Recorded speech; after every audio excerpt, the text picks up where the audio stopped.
നമസ്കാരം. Live at 6ലേക്ക് സ്വാഗതം. ആദ്യം നോക്കാം പ്രധാന വാർത്തകൾ. അടുക്കള ബജറ്റ് താളം തെറ്റും. രാജ്യത്ത് പാചകവാതക വില വർദ്ധിപ്പിച്ചു. സിലിണ്ടറിന് 50 രൂപ കൂട്ടി. പെട്രോളിനും ഡീസലിനും എക്സൈസ് തീരുവ കൂട്ടി കേന്ദ്ര സർക്കാർ. ലിറ്ററിന് 2 രൂപ വീതം വർദ്ധിക്കും.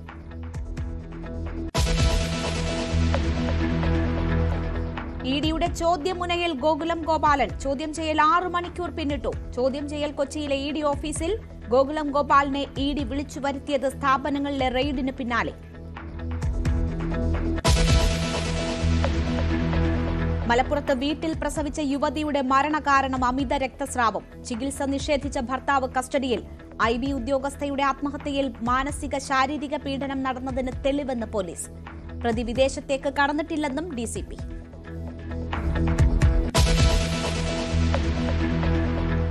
മുനമ്പം വിഷയത്തിൽ സർക്കാരിന് ആശ്വാസം. ജുഡീഷ്യൽ കമ്മീഷന് പ്രവർത്തനം തുടരാമെന്ന് ഹൈക്കോടതി ഡിവിഷൻ ബെഞ്ച്. വഖഫ് ഭേദഗതി നിയമം കമ്മീഷന്റെ പ്രവർത്തനത്തെ ബാധിക്കില്ലെന്ന് ജസ്റ്റിസ് CN രാമചന്ദ്രൻ നായർ. ഭൂമിക്കേസിൽ മുനമ്പം നിവാസികളെ കക്ഷി ചേർത്ത് ട്രൈബ്യൂണൽ.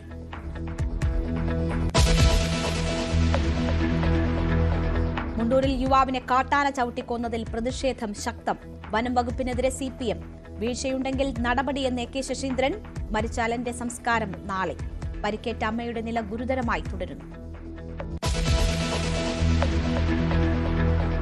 ആശാസമരത്തെ തള്ളിപ്പറഞ്ഞ INTUC അധ്യക്ഷന് KPCCയുടെ താക്കീത്. R ചന്ദ്രശേഖരനെതിരെ K മുരളീധരനും രമേശ് ചെന്നിത്തലയും. തൊഴിൽ മന്ത്രിക്ക് നിവേദനം നൽകി സമരക്കാർ. ആരോഗ്യമന്ത്രിയുമായി സംസാരിക്കാമെന്ന ആശമാർക്ക് തൊഴിൽ മന്ത്രിയുടെ ഉറപ്പ്.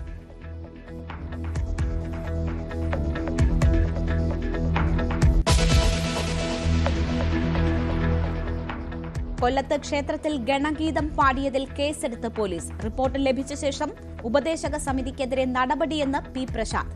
പിന്നിൽ രാഷ്ട്രീയ പ്രേരിതമെന്ന് ഉപദേശക സമിതി പ്രസിഡന്റ്. RSS ഗാനം പാടണമെന്ന് കമ്മിറ്റി നിർദ്ദേശിച്ചിരുന്നതായി ഗാനമേള സംഘം.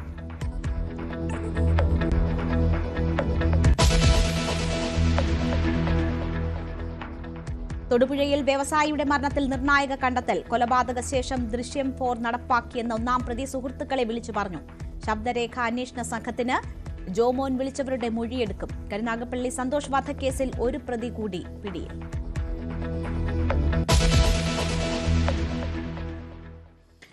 വാർത്തയിലേക്ക് വിശദമായി. അന്താരാഷ്ട്ര വിപണിയിൽ ക്രൂഡ് ഓയിൽ വില കുറഞ്ഞതിന്റെ ആനുകൂല്യം ഉപഭോക്താക്കൾക്ക് നൽകാതെ എക്സൈസ് ഡ്യൂട്ടി കൂട്ടി കേന്ദ്ര സർക്കാർ. പെട്രോളിനും ഡീസലിനും ലിറ്ററിന് 2 രൂപ വീതമാണ് എക്സൈസ് ഡ്യൂട്ടി കൂട്ടിയത്. പാചകവാതക സിലിണ്ടറിന് 50 രൂപയും കൂട്ടി. പെട്രോൾ ഡീസൽ വിലയെക്കുറിച്ച് മുൻ കേന്ദ്രമന്ത്രി V മുരളീധരൻ പറഞ്ഞ വിഖ്യാതമായ വിശദീകരണം ഓർമ്മയുണ്ടാവുമല്ലോ. അല്ല, ലോജിക്കലൊന്നുമില്ല. അന്താരാഷ്ട്ര വിപണിയിൽ കുറയുമ്പോൾ ആ അന്താരാഷ്ട്ര വിപണിയിലെ കുറവിന്റെ ഒരംശമാണ് കൂട്ടുന്നത്. ആ അന്താരാഷ്ട്ര വിപണിയിൽ അത്രയും തന്നെ കൂട്ടുന്നില്ല. അതായത് ഇപ്പൊ കഴിഞ്ഞ ദിവസം 2 രൂപയിലധികം കുറഞ്ഞു. ഇന്നിപ്പോ തിരുവി എത്രയാണ് കൂട്ടിയത്? ആ ടോട്ടൽ വില കൂടുന്നില്ല. അതാണ് ഞാൻ പറഞ്ഞത്. ഇന്നലെ വരെ കൊടുത്തിരുന്ന തുകയിൽ നിന്ന് കൂടുതൽ പോകുന്നില്ല. കേന്ദ്ര പെട്രോളിയം മന്ത്രാലയം എക്സിൽ നൽകിയ അറിയിപ്പ് ഇതിന് സമാനമല്ലേ എന്നൊരു സംശയം തോന്നാം.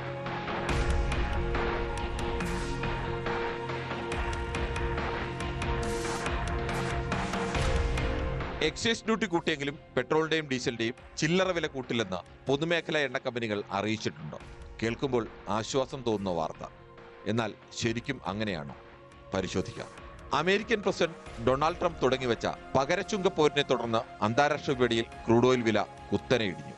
US അസംസ്കൃത എണ്ണയായ വെസ്റ്റ് ടെക്സാസ് ഇന്റർമീഡിയറ്റ് ബാരലിന് $60 താഴെയെത്തി. ഇന്ത്യ മുഖ്യമായും ആശ്രയിക്കുന്ന ബ്രന്റ് ക്രൂഡിന്റെ വില $64 താഴ്ന്നു. 2021 ശേഷമുള്ള ഏറ്റവും താഴ്ന്ന വില. അന്താരാഷ്ട്ര വിപണിയിൽ ക്രൂഡ് ഓയിൽ വില കുറഞ്ഞതിനനുസരിച്ച് നമ്മൾ വാങ്ങുന്ന പെട്രോൾ ഡീസൽ വിലയും കുറയേണ്ടതാണ്. പക്ഷേ പെട്രോളിനും ഡീസലിനും ലിറ്ററിന് 2 രൂപ വീതം എക്സൈസ് ഡ്യൂട്ടി കൂട്ടി കേന്ദ്ര സർക്കാർ. ഇതോടെ ഉപഭോക്താവിന് ലഭിക്കേണ്ട വിലക്കുറവ് ഇല്ലാതെയായി. ക്രൂഡ് ഓയിൽ വില കുറഞ്ഞപ്പോൾ എക്സൈസ് ഡ്യൂട്ടി കൂട്ടി ഉപഭോക്താക്കൾക്ക് ലഭിക്കേണ്ട ആനുകൂല്യം തട്ടിയെടുത്തതിനെയാണ് ഇനി വില കൂടില്ല എന്ന വിശദീകരണം കേന്ദ്ര പെട്രോളിയം മന്ത്രാലയം നൽകിയത്. News desk, news 18. വ്യവസായിയും നിർമ്മാതാവുമായ ഗോകുലം ഗോപാലൻ ഇഡിക്ക് മുന്നിൽ. ചോദ്യം ചെയ്യൽ 6 മണിക്കൂർ പിന്നിടുന്നു. ഡാനി പോൾ വിവരങ്ങളുമായി ചേരുന്നു. ഡാനി, 6 മണിക്കൂർ പിന്നിട്ടിരിക്കുകയാണ് ഇഡിക്ക് മുന്നിൽ ഗോകുലം ഗോപാലൻ എത്തിയിട്ട്. ഇനിയും കൂടുതൽ വിവരങ്ങൾ ചോദിച്ചറിയാനുണ്ട് എന്നാണോ മനസ്സിലാകുന്നത്? എന്താണ് നമുക്ക് ഏറ്റവും ഒടുവിൽ ലഭിക്കുന്ന വിവരങ്ങൾ?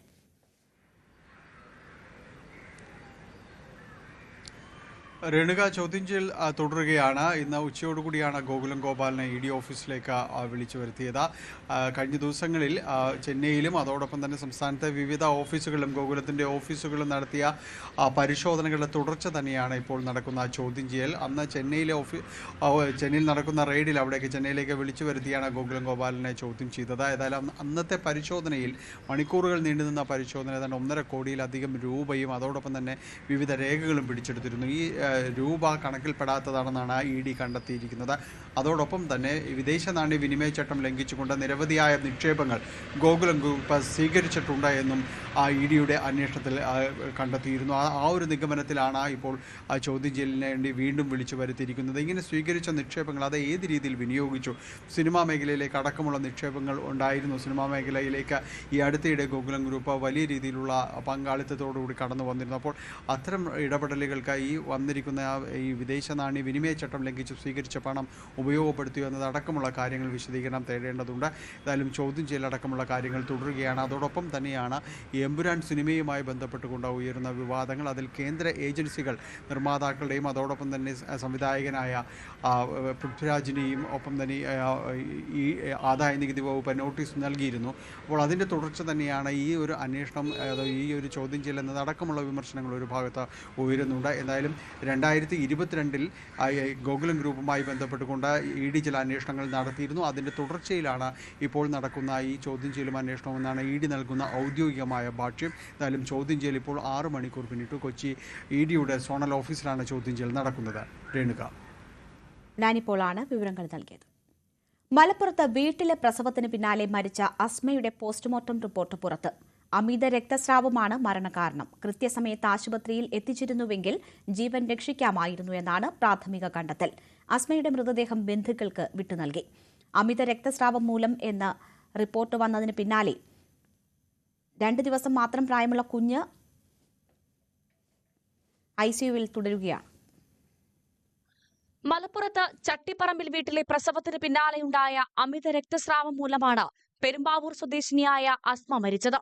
കൃത്യസമയത്ത് ആശുപത്രിയിൽ എത്തിച്ചിരുന്നുവെങ്കിൽ ജീവൻ രക്ഷിക്കാനാകുമായിരുന്നുവെന്നാണ് പ്രാഥമികമായി കണ്ടെത്തിയത്. അസ്മയുടെ ഭർത്താവ് സിറാജുദ്ദീനെതിരെ മനഃപൂർവ്വമുള്ള നരഹത്യ ചുമത്താവുന്ന കുറ്റമാണെന്ന് പ്രാഥമിക നിഗമനം. മലപ്പുറം പോലീസ് സ്റ്റേഷനിലാണ് ഇനി കേസിന്റെ തുടർ നടപടികൾ. സിറാജുദ്ദീൻ നിലവിൽ മലപ്പുറം പോലീസിന്റെ കസ്റ്റഡിയിലാണ്. മലപ്പുറം ചട്ടിപ്പറമ്പിലെ വീട്ടിൽ ശനിയാഴ്ചയായിരുന്നു അസ്മയുടെ 5ാമത്തെ പ്രസവം. വൈകുന്നേരം 5 മണിയോടെ ആൺകുട്ടി ജനിച്ചെന്ന വിവരം അസ്മയുടെ വീട്ടുകാരെ ഭർത്താവ് സിറാജുദ്ദീൻ അറിയിച്ചു. രാത്രി 9 മണിയോടെ അസ്മയുടെ ആരോഗ്യസ്ഥിതി മോശമാവുകയും മരണം സംഭവിക്കുകയുമായിരുന്നു. തുടർന്ന് ബന്ധുക്കളുടെ പരാതിയിൽ പെരുമ്പാവൂർ പോലീസ് അസ്വാഭാവിക മരണത്തിന് കേസെടുത്തു. അസ്മയുടെ മൃതദേഹം കളമശ്ശേരി മെഡിക്കൽ കോളേജിലെത്തിച്ചു. പോസ്റ്റ്മോർട്ടം നടപടികൾ പൂർത്തിയാക്കി ബന്ധുക്കൾക്ക് വിട്ടു നൽകി. പെരുമ്പാവൂരിലെ വീട്ടിലെ പൊതുദർശനത്തിന് ശേഷം മൃതദേഹം എടത്താക്കര ജുമാ മസ്ജിദിൽ ഖബറടക്കും. അസ്മയുടെ 2 ദിവസം മാത്രം പ്രായമുള്ള കുഞ്ഞ് കളമശ്ശേരിയിലെ മെഡിക്കൽ കോളേജിൽ പീഡിയാട്രിക് വിഭാഗത്തിലെ NICUവിൽ തുടരുകയാണ്. ന്യൂസ് 18 കൊച്ചി. IB ഉദ്യോഗസ്ഥയുടെ ആത്മഹത്യയ്ക്ക് കാരണം സുഹൃത്ത് സുഗാന്തിന്റെ പെട്ടെന്നുള്ള പ്രകോപനമെന്ന അന്വേഷണ സംഘം. സുഗാന്തിന്റെ മലപ്പുറത്തെ വീട്ടിൽ നടത്തിയ പരിശോധനയിൽ കണ്ടെത്തിയ ഫോണും ഐപാഡും പോലീസ് വിശദമായി പരിശോധിക്കും. അന്വേഷണം കേരളത്തിന് പുറത്തേക്കും വ്യാപിപ്പിക്കാനാണ് നീക്കം. തിരുവനന്തപുരം വിമാനത്താവളത്തിലെ IB ഉദ്യോഗസ്ഥയായിരുന്ന പത്തനംതിട്ട കൂടൽ സ്വദേശിനിയായ 24-കാരിയുടെ ആത്മഹത്യയിൽ അന്വേഷണം കൂടുതൽ ഊർജിതമാക്കിയിരിക്കുകയാണ് പോലീസ്. കേസിലെ പ്രതി സുഗാന്തിന്റെ മലപ്പുറത്തെ വീട്ടിൽ കഴിഞ്ഞ ദിവസം രാത്രി പോലീസ് പരിശോധന നടത്തി. ഇയാളുടെ റിലേറ്റീവ്സ് ഉണ്ടായുള്ള സ്ഥലത്ത് അവിടെ പോയിട്ട് അന്വേഷിച്ചു. അവരുടെ സ്റ്റേറ്റ്മെന്റ് എടുത്തു.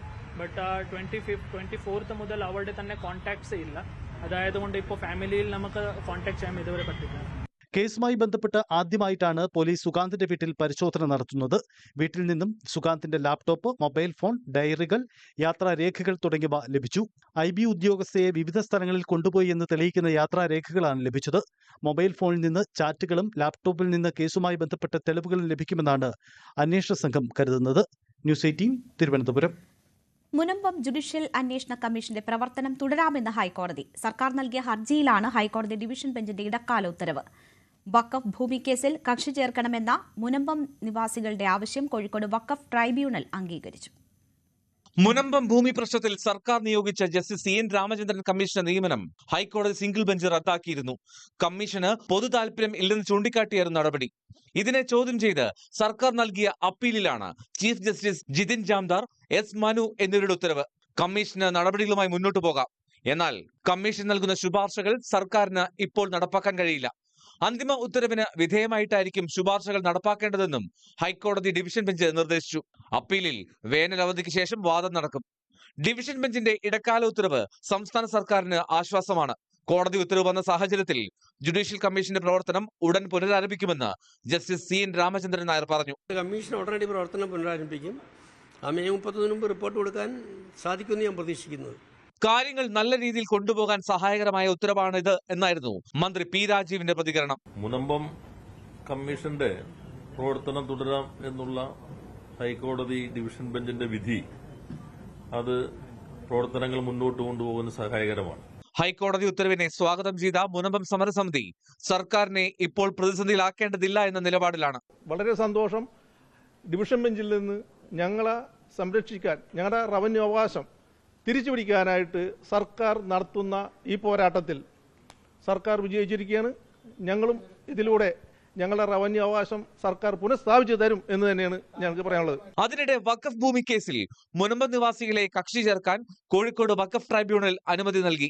വഖഫ് ബോർഡിനെതിരെ കോഴിക്കോട് ഫാറൂഖ് കോളേജ് നൽകിയ അപ്പീലിൽ കക്ഷി ചേർക്കണമെന്നായിരുന്നു മുനമ്പം നിവാസികളുടെ ആവശ്യം. വഖഫ് സംരക്ഷണ സമിതിക്കേറ്റ തിരിച്ചടിയാണ് ട്രൈബ്യൂണൽ ഉത്തരവെന്ന് സമരസമിതി പ്രതികരിച്ചു. വഖഫ് സംരക്ഷണ സമിതിക്കുള്ള തിരിച്ചടിയാണ് ഇന്നത്തെ ഈ ദിവസം. വിവിധ ബ്യൂറോകൾക്കൊപ്പം ന്യൂസ് ഡെസ്ക്, News 18. വഖഫ് നിയമ ഭേദഗതി റദ്ദാക്കണമെന്നാവശ്യപ്പെട്ട് സുപ്രീം കോടതിയിൽ മുസ്ലിം ലീഗ് ഹർജി നൽകി. നിയമം ഭരണഘടനാ ലംഘനവും മുസ്ലിം വിഭാഗത്തിന്റെ അവകാശങ്ങൾക്ക് മേലുള്ള കടന്നുകയറ്റവുമാണെന്ന് ചൂണ്ടിക്കാട്ടിയാണ് ഹർജി. വഖഫ് നിയമ ഭേദഗതി മുസ്ലിങ്ങളുടെ അവകാശങ്ങൾ ലംഘിക്കുന്നുവെന്ന് കാട്ടി DMK സുപ്രീം കോടതിയെ സമീപിച്ചു. കോൺഗ്രസും മുസ്ലിം വ്യക്തി നിയമ ബോർഡും ഹർജി നൽകിയിരുന്നു. ഹർജികളിൽ അടിയന്തരവാദം കേൾക്കണമെന്ന ആവശ്യം സുപ്രീം കോടതി പരിഗണിക്കും. പാലക്കാട് മുണ്ടൂരിൽ യുവാവിനെ കാട്ടാന ചവിട്ടിക്കൊന്ന സംഭവത്തിൽ പ്രതിഷേധം കനക്കുന്നു. വനം വകുപ്പിനെയാണ് CPM-ഉം BJP-യും കോൺഗ്രസും പ്രതിസ്ഥാനത്ത് നിർത്തുന്നത്. അടിയന്തര നടപടിയും നഷ്ടപരിഹാരവും ഉണ്ടായില്ലെങ്കിൽ മൃതദേഹം ഏറ്റുവാങ്ങില്ലെന്നാണ് അലന്റെ കുടുംബം പറയുന്നത്. ഇന്നലെ വൈകിട്ട് 7 മണിയോടെയാണ് കയറങ്കോട് സ്വദേശി അലനും അമ്മ വിജിക്കും നേരെ കാട്ടാന ആക്രമണമുണ്ടായത്. വീട്ടിലേക്ക് പോകും വഴി കണ്ണടം ചോലയ്ക്ക് സമീപത്ത് വെച്ചായിരുന്നു ആക്രമണം. അലൻ സംഭവസ്ഥലത്ത് തന്നെ മരിച്ചു. വിജിക്ക് ഗുരുതരമായി പരിക്കേറ്റു. ഇതോടെ വന്യജീവി ആക്രമണത്തിൽ പ്രതിഷേധം കനത്തു.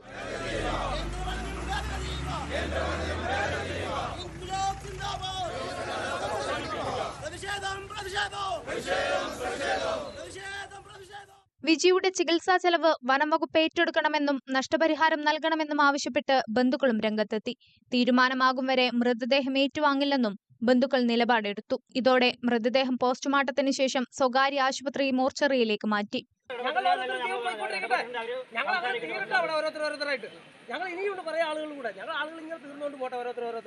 മേഖലയിൽ കാട്ടാന ശല്യം രൂക്ഷമാണ്. വന്യജീവി ആക്രമണത്തിൽ പ്രതിഷേധിച്ച് മുണ്ടൂർ CPM ആഹ്വാനം ചെയ്ത ഹർത്താൽ പൂർണ്ണമാണ്. പ്രവർത്തകരുടെ നേതൃത്വത്തിൽ ആക്രമണം നടന്നിടത്തേക്ക് മാർച്ച് നടത്തി.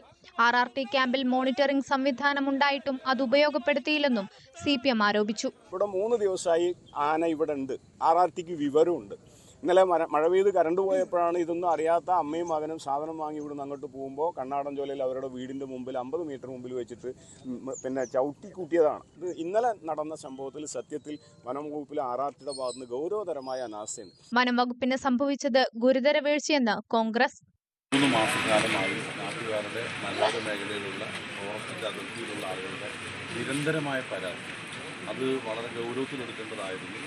വളരെ ഗുരുതരമായിട്ടുള്ള വീഴ്ചയാണ് ഈ കാര്യത്തിൽ സംഭവിച്ചത്. DFO ഓഫീസിലേക്ക് BJP-യും മാർച്ച് നടത്തി.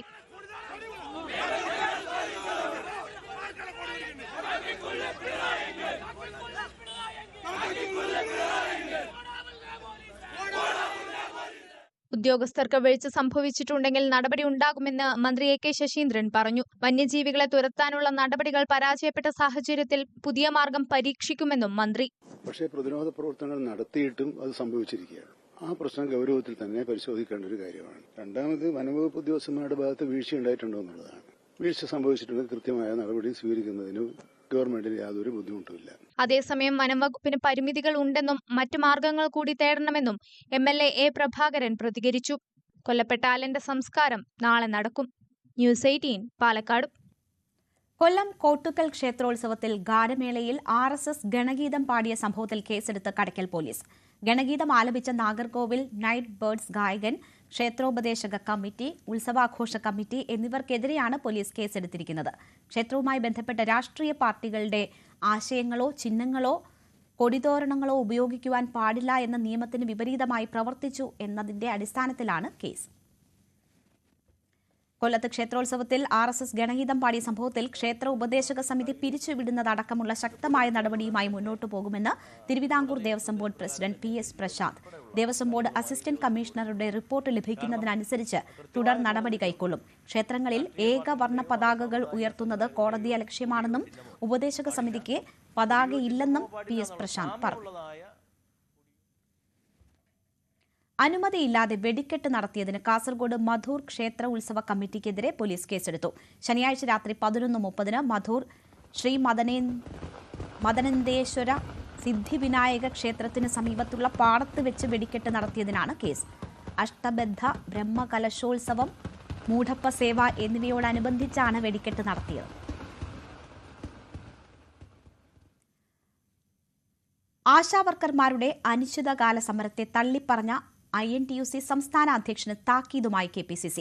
കോൺഗ്രസ് പരസ്യ പിന്തുണ നൽകിയ സമരത്തെ തള്ളിപ്പറഞ്ഞത് പാർട്ടി വിരുദ്ധ നടപടിയെന്നാണ് വിമർശനം. R. ചന്ദ്രശേഖരനെ തള്ളി K. മുരളീധരനും രമേശ് ചെന്നിത്തലയും രംഗത്തു വന്നു.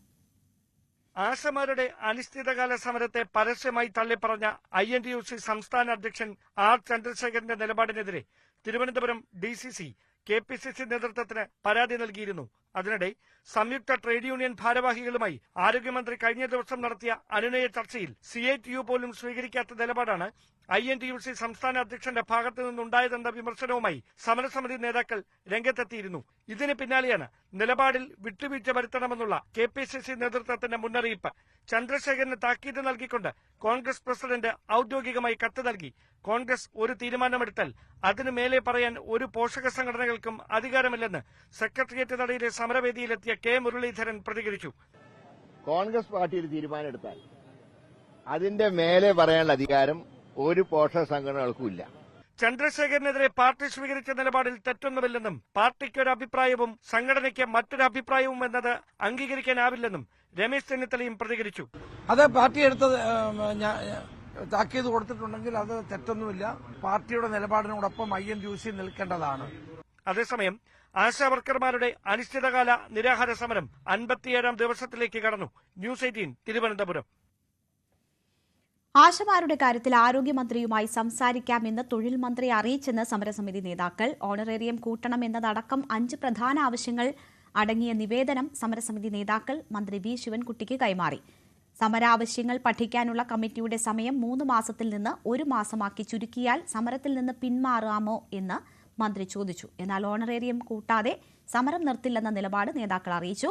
വേതന വർധന പഠിക്കാൻ സമിതിയെ നിശ്ചയിക്കാമെന്ന തീരുമാനവുമായി മുന്നോട്ടു പോകുമെന്ന് ആരോഗ്യമന്ത്രിയും പ്രതികരിച്ചു. ഹൈക്കോടതിയിലെ മുൻകൂർ ജാമ്യാപേക്ഷ പിൻവലിച്ച് ശ്രീനാഥ് ഭാസി. ആലപ്പുഴ ഹൈബ്രിഡ് കഞ്ചാവ് കേസുമായി ബന്ധപ്പെട്ടായിരുന്നു മുൻകൂർ ജാമ്യാപേക്ഷ. നേരത്തെ മുൻകൂർ ജാമ്യാപേക്ഷയിൽ ഹൈക്കോടതി എക്സൈസിനോട് റിപ്പോർട്ട് തേടിയിരുന്നു. 2 ആഴ്ചയ്ക്കകം മറുപടി നൽകാനാണ് നിർദ്ദേശം. കേസ് വ്യാജവും കെട്ടിച്ചമച്ചതും എന്ന് ചൂണ്ടിക്കാട്ടിയായിരുന്നു ശ്രീനാഥ് ഭാസിയുടെ ഹർജി. നടിയെ ആക്രമിച്ച കേസിൽ ദിലീപിന് തിരിച്ചടി. CBI അന്വേഷണം ആവശ്യപ്പെട്ട് 8ാം പ്രതി കൂടിയായ നടൻ ദിലീപ് നൽകിയ അപ്പീൽ ഹൈക്കോടതി തള്ളി. കേസിലെ പ്രതിക്ക് എങ്ങനെ CBI അന്വേഷണം ആവശ്യപ്പെടാനാകുമെന്ന് കോടതി ചോദിച്ചു. കേസിലെ വിചാരണയ്ക്കെതിരെയുള്ള പ്രതിരോധമായാണ് CBI അന്വേഷണ ആവശ്യം ഉയർത്തുന്നതെന്നും ഡിവിഷൻ ബെഞ്ച് നിരീക്ഷിച്ചു. നടിയെ ആക്രമിച്ച കേസിലെ വിചാരണ അന്തിമഘട്ടത്തിലാണെന്ന് പ്രോസിക്യൂഷന്റെ വാദം അവസാനിച്ചുവെന്നും സർക്കാർ ഹൈക്കോടതിയെ അറിയിച്ചിരുന്നു. ഇത് പരിഗണിച്ചാണ് ഹൈക്കോടതി നടപടി. പ്രതിക്ക് എങ്ങനെ CBI അന്വേഷണം ആവശ്യപ്പെടാനാകുമെന്ന് ഹൈക്കോടതി ചോദിച്ചു. പ്രതിയല്ല, ഇത് പ്രോസിക്യൂഷനാണ് ആവശ്യപ്പെടേണ്ടതെന്ന് നേരത്തെയുള്ള വാദത്തിനിടെ പ്രോസിക്യൂഷൻ തന്നെ കോടതിയിൽ പറഞ്ഞിരുന്നു. വിചാരണയ്ക്കെതിരെയുള്ള പ്രതിരോധമായാണ് CBI അന്വേഷണ ആവശ്യം ഉയർത്തുന്നതെന്നും പ്രോസിക്യൂഷൻ ചൂണ്ടിക്കാട്ടി. പ്രതി ആദ്യമൊന്നും CBI അന്വേഷണത്തിനായി ആവശ്യം ഉന്നയിച്ചിട്ടില്ലെന്നും പ്രോസിക്യൂഷൻ കുറ്റപ്പെടുത്തി. ഈ വാദങ്ങൾ ഡിവിഷൻ ബെഞ്ച് ശരിവെച്ചു. CBI അന്വേഷണ ആവശ്യത്തിലെ അപ്പീൽ മനഃപൂർവ്വം നീട്ടിക്കൊണ്ടുപോകുകയാണെന്നും പ്രോസിക്യൂഷൻ വാദമുയർത്തിയിരുന്നു. എന്നാൽ സുതാര്യവും പക്ഷപാതരഹിതവുമായ അന്വേഷണത്തിന് CBI അന്വേഷണം ഇപ്പോൾ വരുന്ന വാർത്തയിലേക്കാണ്.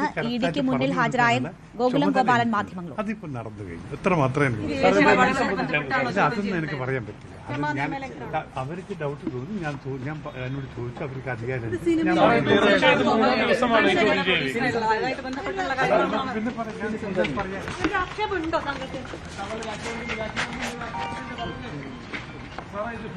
നിയമനത്തിൽ മാത്രമാണോ?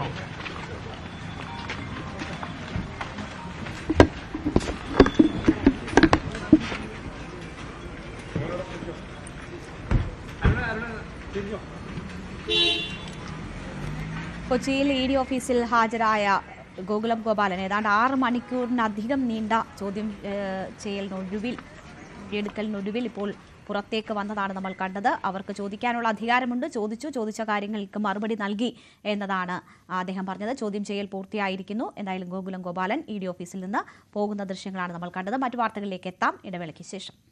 വാർത്തകൾ തുടരുന്നു. തൊടുപുഴയിലെ വ്യവസായി ബിജു ജോസഫിന്റെ കൊലപാതകത്തിൽ നിർണായക കണ്ടെത്തൽ.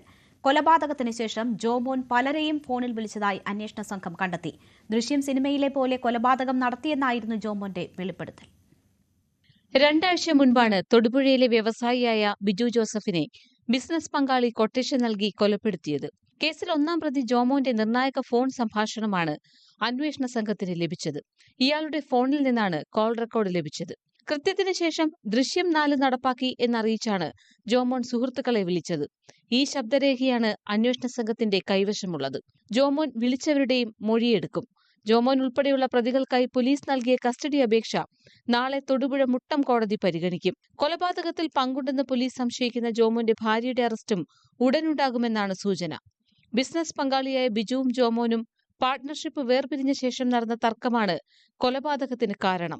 കൊട്ടേഷൻ സംഘത്തെ ഉപയോഗിച്ച് തട്ടിക്കൊണ്ടുപോയി കൊലപ്പെടുത്തി മാലിന്യക്കുഴിയിൽ മൃതദേഹം തള്ളുകയായിരുന്നു. ന്യൂസ് 18 തൊടുപുഴ. കൊല്ലം കരുനാഗപ്പള്ളി ജിം സന്തോഷ് വധക്കേസിൽ ഒരു പ്രതി കൂടി പിടിയിലായി. 7-ാം പ്രതി സാമുവലാണ് ബംഗളൂരുവിൽ നിന്ന് പിടിയിലായത്. കൊലപാതകം നടന്ന സമയം കൊട്ടേഷൻ സംഘം സഞ്ചരിച്ച വാഹനം ഓടിച്ചിരുന്നത് ഇയാളാണ്. നേരത്തെ MDMA കടത്തിയ കേസിലും പ്രതിയാണ് സാമുവൽ. പ്രതികളിൽ നിന്നാണ് ഇയാളെക്കുറിച്ച് നിർണായക വിവരം ലഭിച്ചത്. തുടർന്ന് ഇന്നലെയാണ് ബംഗളൂരുവിൽ നിന്ന് പിടികൂടിയത്. മാർച്ച് 27-ന് പുലർച്ചെയാണ് കരുനാഗപ്പള്ളിയിലെ വീട്ടിലെത്തി വധശ്രമ കേസ് പ്രതി ജിം സന്തോഷിനെ ഗുണ്ടാസംഘം വെട്ടിക്കൊലപ്പെടുത്തിയത്.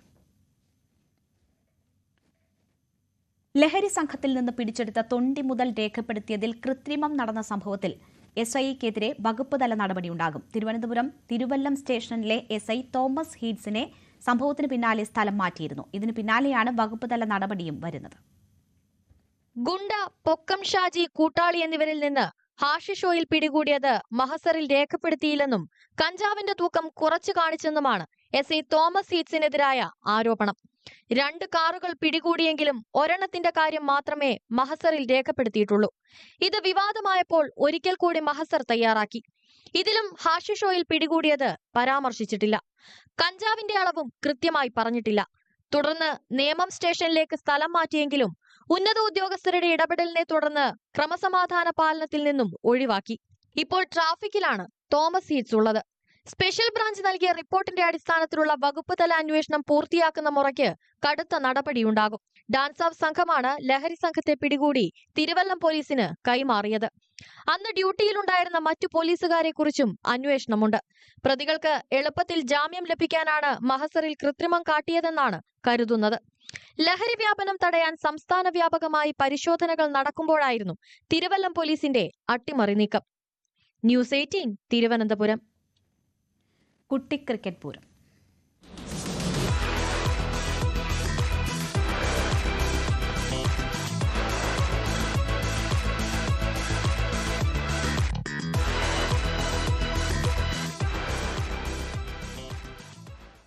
IPLൽ ഇന്ന് മുംബൈ ഇന്ത്യൻസ് റോയൽ ചലഞ്ചേഴ്സ് ബംഗളൂരുവിനെ നേരിടും. രാത്രി 7:30 മുംബൈ വാങ്കഡെ സ്റ്റേഡിയത്തിലാണ് മത്സരം. പരിക്കിൽ നിന്ന് മുക്തനായ ജസ്പ്രീത് ബൂംറ ടീമിലെത്തിയേക്കും. 4 മത്സരങ്ങളിൽ നിന്ന് 1 ജയം മാത്രം സ്വന്തമുള്ള മുംബൈ നിലവിൽ 8-ാം സ്ഥാനത്താണ്. 2 ജയത്തോടെ ബംഗളൂരു 3-ാം സ്ഥാനത്ത് നിൽക്കുന്നു.